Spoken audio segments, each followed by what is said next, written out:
कक्षा 7वीं, विषय हिंदी। इससे पहले हमने देहात और शहर इस पाठ के बारे में देखा था। देहात और शहर यह पाठ पढ़ने से आपके समझ में क्या आया, यह मैंने समझा इसमें लिखना है। इसके बाद शब्द वाटिका है। शब्द वाटिका में कुछ नए शब्द दिए हैं इस पाठ में आए हुए।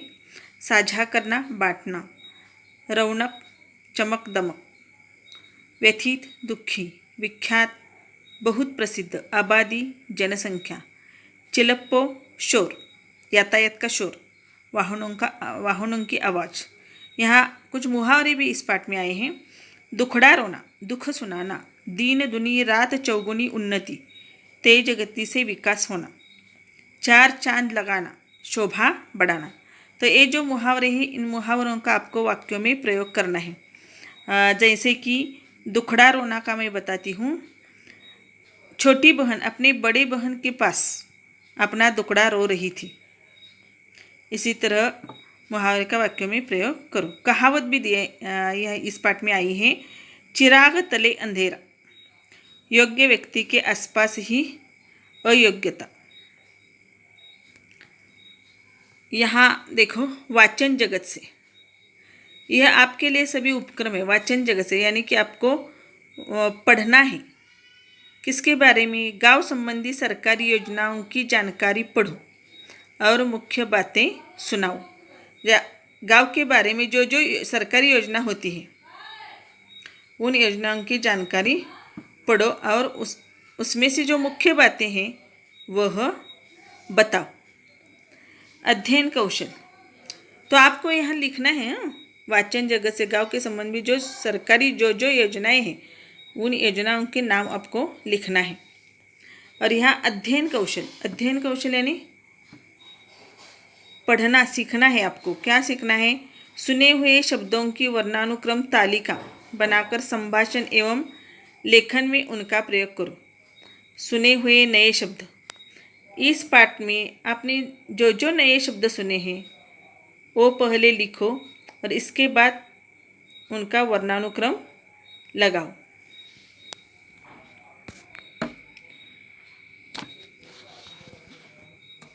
आगे देखते हैं, अगले पेज पर स्वयं अध्ययन दिया है। अगले पेज पर स्वयं अध्ययन दिया है। स्वयं अध्ययन में क्या करना है, आपको क्या अध्ययन करना है? देखो, यदि सार्वजनिक यातायात के साधन नहीं होते तो इन पर क्या प्रभाव पड़ता? लिखो। इन पर यानी नीचे दिए गए मुद्दों पर क्या प्रभाव पड़ता? गाँव, यातायात के साधन यानी वाहन, इधर उधर जाने के लिए जो हमारे लिए पास आज वाहन है वो वाहन नहीं होते तो इन घटकों पर क्या प्रभाव पड़ता? गांव पर क्या प्रभाव पड़ता? शहर पर क्या प्रभाव पड़ता? महानगर पर क्या प्रभाव पड़ता? देश पर क्या प्रभाव पड़ता? एक दो वाक्य में लिखो। सदैव ध्यान में रखो, गांव की समृद्धि में ही शहर की खुशहाली समाहित है। यदि गांव समृद्ध होगे तो शहर समृद्ध होगे और शहर समृद्ध होगे तो हमारा देश भी समृद्ध और खुशहाल रहेगा। सही या गलत बताओ। सही यानी बरोबर और गलत यानी चूक। सही या गलत चिन्ह लगाओ। खेल ग्रामीण जीवन की आत्मा है।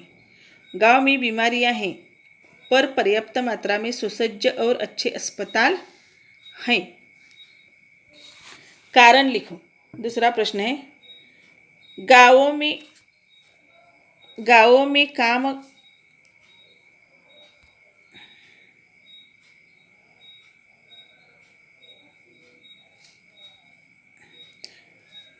काम करने के लिए मजदूर नहीं मिल रहे हैं।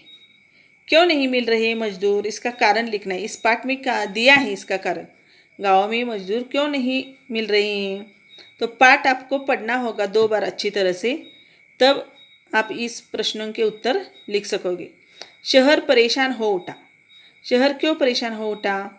इसका कारण भी लिखना है उत्तर में। गाँव बहुत उदास हो जाता है। गाँव क्यों उदास हो जाता है? यह आपको, इसका उत्तर आपको पाठ से ही मिलेगा। नीचे देखो यहाँ भाषा की ओर। भाषा की ओर यह एक व्याकरण का भाग है, हिंदी व्याकरण का। निम्नलिखित शब्दों के लिंग बदलो और वाक्य बनाकर लिखो। बालक, बालक यह पुल्लिंग है, उसका स्त्रीलिंग रूप लिखना है आपको, बालक बालिका। और जो बालिका यह स्त्रीलिंग रूप आपने लिखा है, यह रूप लेकर उसका वाक्य में प्रयोग करना है। बालक बालिका, चाचा चाची, चाची दिले तर त्याचं पुल्लिंग रूप लिहायचं चाचा।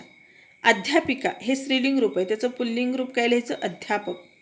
अभिनेता हे पुल्लिंग रूप आहे, त्याचं स्त्रीलिंग रूप अभिनेत्री। गुडिया, गुड़िया यह स्त्रीलिंग रूप है और इसका पुल्लिंग रूप आपको लिखना है गुड्डा। ऊंट ऊंटनी। ससुर, ससुर यह पुल्लिंग रूप है, इसका स्त्रीलिंग रूप सास। हंस हंसिनी, हंसिनी यह स्त्रीलिंग रूप है और इसका पुल्लिंग रूप हंस आपको लिखना है। और जो हमने नया रूप लिया है हर एक शब्द का, उसे लेकर आपको एक एक वाक्य बनाना है। इसके बाद चाचा जी प्रकल्प में मेरा, हाँ यहाँ एक उदाहरण दिया है नीचे। चाचा बघा इथं चाची, चाची यह स्त्रीलिंग रूप है और चाची का पुल्लिंग रूप क्या होता है चाचा।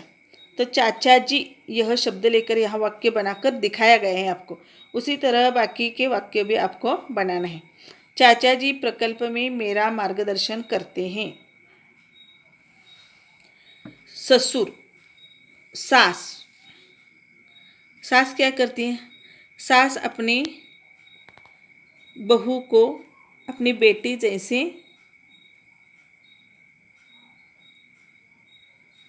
प्यार करती है। सास अपनी बहू को बेटी जैसे बेटी जैसा प्यार करती है।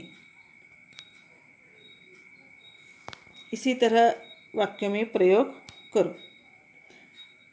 8 वाक्य आपको लिखनी है।